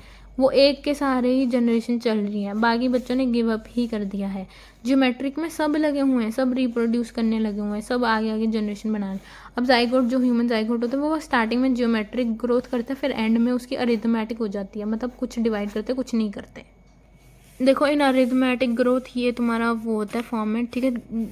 एक डिवाइड होती रहती है, बाकी सारे डिफरेंशिएट होकर मैच्योर हो जाते हैं और वो डिवाइड नहीं करते हैं। इसका फॉर्मूला ये होता है L not plus R T, ठीक है। ग्रोथ रेट होता है ये टाइम एट जीरो, और ये दूसरा, ठीक है, ये होता है। और तो ज्योमेट्रिक होता है उसका ये होता है, पहले तो वो लैग करती है, फिर वो एकदम से इंक्रीज होती है, फिर स्टेशनरी हो जाती है। इसका फॉर्मूला ये होता है W1 = W0 RT, ठीक है। यहाँ पे माइटोटिक सेल डिवीजन हर एक वो कर रहा होता है, ठीक है। और इसमें हमें सिग्मोइड एस कर्व मिलता है टिपिकल, ठीक है। उसके बाद हम रिलेटिव और वो आ जाता है उस पर। एक एब्सोल्यूट ग्रोथ होती है, एक रिलेटिव होती है। एब्सोल्यूट मतलब यहाँ देखो ये 10 था, ये 5 था, तो ये इसमें 5 सेंटीमीटर स्क्वायर की ग्रोथ हुई, इसमें भी 5 सेंटीमीटर की ग्रोथ हुई है, इसे एब्सोल्यूट बोलेंगे। रिलेटिव क्या होता है, रिलेटिव मतलब ये 10 - 5/5, 55 - 50/50, मतलब रिलेटिव पहले जितना था उसके रिस्पेक्ट में कितनी ग्रोथ हुई है। कंडीशंस ऑफ ग्रोथ के लिए भाई बहुत सारी पानी चाहिए, ऑक्सीजन चाहिए, न्यूट्रिएंट्स चाहिए, सब कुछ चाहिए। सेल एनलार्जमेंट होती है, turgidity of cells help in extension, water also provide enzymatic, पानी चाहिए तो एंजाइमेटिक एक्टिविटीज होंगी, और ऑक्सीजन मेटाबॉलिक एनर्जी बनाने के हेल्प करता है, ठीक है। और एनर्जी चाहिए होती है, ऑप्टिमम टेम्परेचर, इन्वायरमेंट में भी काफ़ी सारी चीज़ें चाहिए होती हैं। अब यहाँ पे कुछ दे रखा है, मैं तुम्हें समझा देती हूँ बेसिकली क्या होता है, ठीक है। तुम्हारा मेरिस्टेम है, तुम्हारा प्राइमरी, ठीक है, वो डिफ्रेंशिएट करके प्राइमरी परमानेंट टिश्यू बना लेता है, ठीक है, परमानेंट बन जाता है। फिर वो डी डिफ्रेंशिएट होता है, ठीक है, और वो सेकेंडरी मेरिस्टेम बना लेता है, फिर वो रीडिफ्रेंशिएट होकर तुम्हारा सेकेंडरी परमानेंट टिश्यू बना लेता है। यही बेसिकली यहाँ पे रीडिफ्रेंशिएशन बना रखे, ठीक है बस। और सेकेंडरी मेरिस्टेमेटिक टिश्यू क्या होता है तुम्हारा कैम्बियम, जो ऐसे ग्रोथ कराता है, कैम्बियम वगैरह वो एनाटॉमी में मैं कराऊंगी दोबारा, तो मैंने बता दिया, ठीक है। अब हम आते हैं डेवलपमेंट पे। Development includes all stages. ये देखो मेरिस्टेमेटिक सेल है, वो मेरिस्टेमेटिक होता है, ये पहले तो ग्रोथ करता है, एक्सपैंड होता है, डिफरेंशिएशन होती है, ग्रोथ करता है, मैच्योर हो जाता है और ओल्ड एज में पहुंच जाता है और इसकी डेथ हो जाती है, बस सिंपल। अब देखो जब अलग अलग जगह पे है तो ये प्लास्टिसिटी क्या होता है, अबिलिटी टू मॉडिफाई मतलब जगह चेंज हुई, इन्वायरमेंट चेंज हुआ तो मॉडिफाई कर लिया। ये देखो ये छोटा प्लांट है, ये बड़ा प्लांट है। अब ये देखो एक टेरेस्ट्रियल प्लांट है जो लैंड पे, एक वाटर प्लांट है, तो वो ऐसे है, ठीक है। मतलब प्लास्टिसिटी मतलब एनवायरनमेंट के हिसाब से अडेप्ट कर लिया, और ये तुम्हारा प्लांट ग्रोथ एंड रेगुलेटर्स भी खत्म। अब रेस्पिरेशन पे आ जाते हैं। सबको एनर्जी चाहिए होती है, जो कार्बन कार्बन बॉन्ड्स होते हैं ग्लूकोज को, उनको तोड़ के एनर्जी निकलती है, इस प्रोसेस को रेस्पिरेशन बोलते हैं। रेस्पिरेटरी सबस्ट्रेट होते हैं, मतलब ऑर्गेनिक कार्बोहाइड्रेट्स, फैट, प्रोटीन्स वगैरह इन सबसे एनर्जी निकाल सकते हो, तो वो ये रेस्पिरेटरी हो गए। फोटोसिंथेसिस में एनर्जी वगैरह बनती है, इधर एनर्जी तो मतलब शुगर बनती है, कॉम्प्लेक्स मॉलिक्यूल बनते हैं, जिनको तोड़ना और एनर्जी निकलना उनसे, उसे रेस्पिरेशन कहते हैं उस प्रोसेस को, ठीक है। अब यहाँ पे स्लो स्टेप वाइज रिएक्शन होता है जिससे एटीपी निकाल सके हम। कार्बन स्केलेटन यूज़ होता है। अब देखो प्लांट्स ब्रीथ।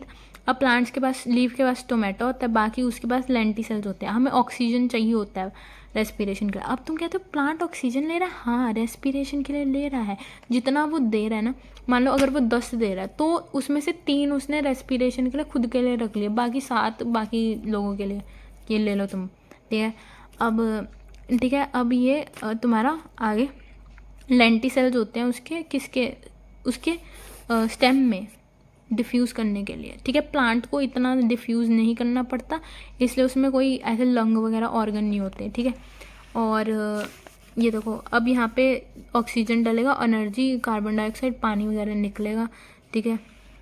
अब और क्या होता है, ग्लूकोज को कैटाबलाइज करते हैं, ब्रेक डाउन करते हैं, ठीक है। ये सब all living organism enzymatic machinery होती है जिससे ग्लूकोज को ऑक्सीडाइज करते हैं with the help of oxygen. This break down of glucose to pyruvic acid, इसे ग्लाइकोलिसिस बोलते हैं। ये साइटोप्लाज्म में होता है। प्रोकैरियोट यूकैरियोट सब यही करते हैं, ठीक है। इसे ईएमपी पाथवे भी बोलते हैं क्योंकि इसे एम्बेडन, म्योरहॉफ और परनास ने दिया था, इसलिए इसे ईएमपी पाथवे भी बोलते हैं। ये सेल के साइटोप्लाज्म ऑक्सीडेशन होती है ग्लूकोज वगैरह की, और उससे तुम्हारा निकल आता है पायरुविक एसिड।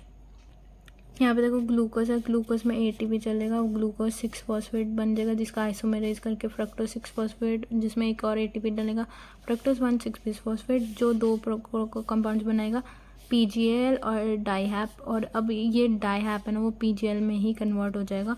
और यहाँ पे यहाँ पे क्या होता है, H3PO4 डालते हैं ताकि इसमें 2 और तुम्हारे फॉस्फेट आ जाए, जिससे तुम्हारा 2 ट्राई बिसफॉस्फेट बन जाता है, और NADPH यहाँ से बाहर निकल जाता है, और यहाँ पे ATP बन जाता है। फिर तुम्हारा ये बन जाता है 3 फॉस्फोग्लिसरिक एसिड, ठीक है, जिसको हम 2 फॉस्फोग्लिसरेट में कन्वर्ट कर देते हैं। मतलब यहाँ पे 3 क्या डिनोट करता है कि थर्ड कार्बन पे लगा है, 2 क्या डिनोट करता है सेकंड कार्बन पे लगा, जिसमें से पानी निकाल के इनोलेस की प्रेजेंस पे फॉस्फोइनोल पायरुवेट बनाता है, जिसे पेप बोलते हैं, जिससे एटीपी निकल के पायरुविक एसिड बन जाता है। ये 10 स्टेप प्रोसेस है। अब इसमें कितने एटीपी डाले हमने, ये देखो हमने 1 एटीपी डाला, 2 एटीपी डाले, और एंड में हमने 2 एटीपी निकाले, मतलब 4 एटीपी निकाले, और NADPH2 भी निकाला।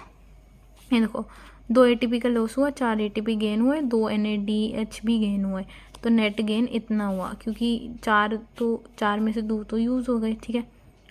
अगर हम सुक्रोज से स्टार्ट करेंगे तो सुक्रोज एक ग्लूकोज देता है, एक फ्रक्टोज देता है, तो उसकी वो जाएगी, तो हेक्सोकाइनेस यूज़ करके ना तुम ग्लूकोज को फ्रक्टोज में कन्वर्ट कर सकते हो, और तुम्हारा ये वाला जो वो है ना आइसोमेरेज वाला, वो हट जाएगा, ठीक है। एटीपी वगैरह सब उतना ही यूज़ होगा, फ्रक्टोज हो चाहे ग्लूकोज हो, ठीक है। अब हम आते हैं fermentation takes place under anaerobic condition in prokaryote, unicellular, cellular eukaryote, ठीक है। अब यहाँ पे देखो Krebs cycle which is also called, this requires oxygen supply. अब फर्मेंटेशन आ जाती है। फर्मेंटेशन जब तुम्हारे पास ऑक्सीजन नहीं है या छोटे मोटे ऑर्गेनिज्म था उनमें फर्मेंटेशन होती है। बेसिकली जो तुम्हारा पायरुविक एसिड बना वो अब दो उसमें जा सकता है, या तो वो इथेनॉल बना सकता है, ठीक है, NaDH की प्रेजेंस में, या वो लैक्टिक एसिड बना सकता है। बात ख़त्म। 13% से ज़्यादा इथेनॉल नहीं बन सकती, वरना यीस्ट खुद मर जाता है। जो ऑर्गेनिज्म होते हैं इथेनॉल प्रोड्यूस करने वाले वो खुद ही मर जाते हैं, ठीक है। यहाँ पे देखो लैक्टेट डिहाइड्रोजिनेज की प्रेजेंस में ये होता है, और यहाँ पे अल्कोहल हाइड्रोजिनेज यूज़ होता है। एरोबिक रेस्पिरेशन में कंप्लीट ऑक्सीडेशन होती है, उसमें पार्शियल ऑक्सीडेशन हुई थी, यहाँ पे कंप्लीट ऑक्सीडेशन होगी एरोबिक रेस्पिरेशन में, ठीक है। अब यहाँ पे देखो पायरुवेट है वो आगे जाके और ब्रेक डाउन होता है, जब वो माइटोकॉन्ड्रिया के मैट्रिक्स में पहुँचता है तो और ब्रेक डाउन होता है, ठीक है। अब ये देखो पायरुवेट डिहाइड्रोजिनेस एंजाइम होगा, पहले COA होगा, NAD+ होगा, पायरुवेट डिहाइड्रोजिनेस एंजाइम होगा जिससे एसिटाइल CoA एंजाइम बनेगा, CO2 बनेगा, और यहाँ पे एक NADH बन रहा है, ठीक है। The acetyl co enters cyclic pathway जिसे क्रेब्स साइकिल बोलते हैं, उसमें एंटर करेगा। अब क्रेब्स साइकिल क्या होता है, कैसे होता है, हम देख लेते हैं एक बारी, ठीक है। अब देखो ये पायरुवेट है, पायरुवेट से CO2 निकला, NAD+ निकला, ठीक है, और उसने बनाया एसिटाइल कोएंजाइम में, ठीक है। अब यहाँ पे ये सिट्रिक एसिड, ये ऑक्सैलो एसिटिक एसिड के साथ ये दोनों जुड़ेंगे और सिट्रिक एसिड बनाएंगे, जो जिससे अगर CO2 और तुम NADH निकाल दो तो अल्फा कीटो ग्लूटारिक एसिड बनेगा, जिससे अगेन CO2 और NADH निकाल दो तो तुम्हारा सक्सिनाइल कोएंजाइम A बनेगा, जिससे तुम GTP निकालते हो, सक्सिनिक एसिड बनता है। सक्सिनिक एसिड के आगे फ्यूमरेट होता है, फ्यूमरेट से ये निकलता है तो मैलिक एसिड बनता है, मैलिक एसिड से ये निकलता है तो आगे तुम्हारा ऑक्सैलो एसिटिक एसिड बनता है दोबारा, ठीक है। यहाँ पे मैं कुछ ऐड करना चाहूँगी। देखो इसमें यहाँ पे आइसोसिट्रेट होता है, ठीक है, और इसके बाद तुम्हारा सक्सिनाइल कोएंजाइम A आता है एक, और यहाँ पे फ्यूमरेट आता है एक, ठीक है, बस। और यहाँ पे ठीक है। अब यहाँ पे देखो यहाँ पे तुम्हारा ये सब रिलीज़ हुआ, FADH2 GTP ATP के बराबर ही होता है, तो यह सब रिलीज़ हुआ तुम्हारा, ठीक है, एक TCA साइकिल के थ्रू। अब हम आ जाते हैं ETS पे। ETS की वैसे तो मैंने डिटेल्ड वीडियो बना रखी है। अब देखो मैंने तुम्हें बताया मैट्रिक्स होता है, एक इनर माइटोकॉन्ड्रियल मेम्ब्रेन होता है, इंटर मेम्ब्रेन होता है, ठीक है। अब यहाँ पे देखो NADH है, वो क्या करेगा, FMN को अपने यहाँ पे पहले तो हाइड्रोजन जो है वो निकला, अब हाइड्रोजन का प्रोटोन इधर जाएगा तो इलेक्ट्रॉन इसके पीछे पीछे FMN को देगा। FMN अब FES लंगड़ा है, उसको धीरे धीरे करके बच्चे को जैसे रोटी खिलाते बाइट बाइट तो FES को खिलाएगा। अब वो आगे नहीं जा सकता, वो मोबाइल नहीं है, वो लंगड़ा है, तो वो यूबिक्विनॉन को देगा जो कि तुम्हारा मोबाइल इलेक्ट्रॉन कैरियर है, और वो UbQH2 बन जाएगा, मतलब उसमें फ्यूल डाल दिया, मतलब प्रोटॉन डाल दिया तो वो UbQH2 बन गएगा, यूबिक्विनॉल बोलते हैं जिसे, वो बन जाएगा और वो इधर जाएगा। इधर जाने के बाद यहाँ पे देखो यहाँ पे इसने साइटोक्रोम B को दिया, जिसने FES को दिया, जिसने साइटोक्रोम C को दिया। इसे साइटोक्रोम B से इसलिए कहते हैं क्योंकि B और C यहाँ, ठीक है। अब ये देखो साइटोक्रोम C1 है ना, ये साइटोक्रोम C1 तुम्हारा साइटोक्रोम C में कन्वर्ट हो जाता है जैसे उसके पास प्रोटॉन आता है, ताकि वो इलेक्ट्रॉन ट्रांसफॉर्म कर पाए, और ये भी मोबाइल है, ठीक है, ये मोबाइल कैरियर है, जो कि अब यहाँ पे क्या कॉपर के पास क्या, साइटोक्रोम A के पास क्या, साइटोक्रोम A3 के पास क्या, कॉपर दोबारा, ठीक है। और यहाँ पे पानी की स्प्लिटिंग हो रही है, प्रोटॉन है तो प्रोटॉन इधर चला गया है, ठीक है, पानी की, ये कॉम्प्लेक्स साइटोक्रोम है। अब जब अगर तुम यहाँ पे FeDH2 की वो करा रहे हो ना, तो उसमें क्या होगा, यहाँ देखो FAD है वो FES को देगा, फिर ये यूबिक्विनॉन को देगा जो यूबिक्विनॉल को देगा, और यहाँ पे थर्ड कॉम्प्लेक्स में जाएगा वो, ठीक है। और ये 3 कॉम्प्लेक्स यूज़ होते हैं, ठीक है। और F0 F1 का तो तुम्हें पता है कि ये ATP बना देते हैं एंड में, ठीक है, प्रोटॉन ग्रेडियंट तोड़ के। अब यहाँ पे देखो 4, यहाँ पे गलत दे रखा है, 4 प्रोटॉन लगते हैं, 4 प्रोटॉन लगेंगे तो तुम्हारा बनेगा एक ATP, ठीक है। उसके बाद रेस्पिरेटरी बैलेंस शीट पे आते हैं। बेसिकली 38 ATP बनते हैं मिला जुला के, क्योंकि NADP तुम्हारा कितने ATP देता है, 3, और एक NADP 3 ATP देगा, एक FADH2 तुम्हारा देता है 2 ATP, जिससे तुम्हारे 38 ATP बन रहे हैं, उसके बाद एम्फीबॉलिक पाथवे मतलब कैटाबॉलिज्म भी हो रहा है, एनाबॉलिज्म भी होता है। Catabolism is breakdown of substances, anabolism कुछ बन रहा है, जैसे COA बन रहा है, ठीक है, चीज़ें बन रही हैं, PGAL बन रहा है, ये सब बन रहा है, ठीक है, सबस्ट्रेट बन रहा है। कैटाबॉलिज्म क्योंकि ग्लूकोज तोड़ा जा रहा है, इसलिए इसे एम्फीबॉलिक पाथवे कहते हैं। अब देखो फैट्स है, फैट्स ये देखो डाइहैप बनेंगे और फिर पायरुविक एसिड, और ये क्रैब साइकिल कर लिया इन्होंने। और ये कार्बोहाइड्रेट्स का तो तुमने पढ़ ही, पायरुविक एसिड बना के ये भी क्रैब साइकिल कर रहे हैं। अब रेस्पिरेटरी क्वेश्चन पे आ जाते हैं लास्ट।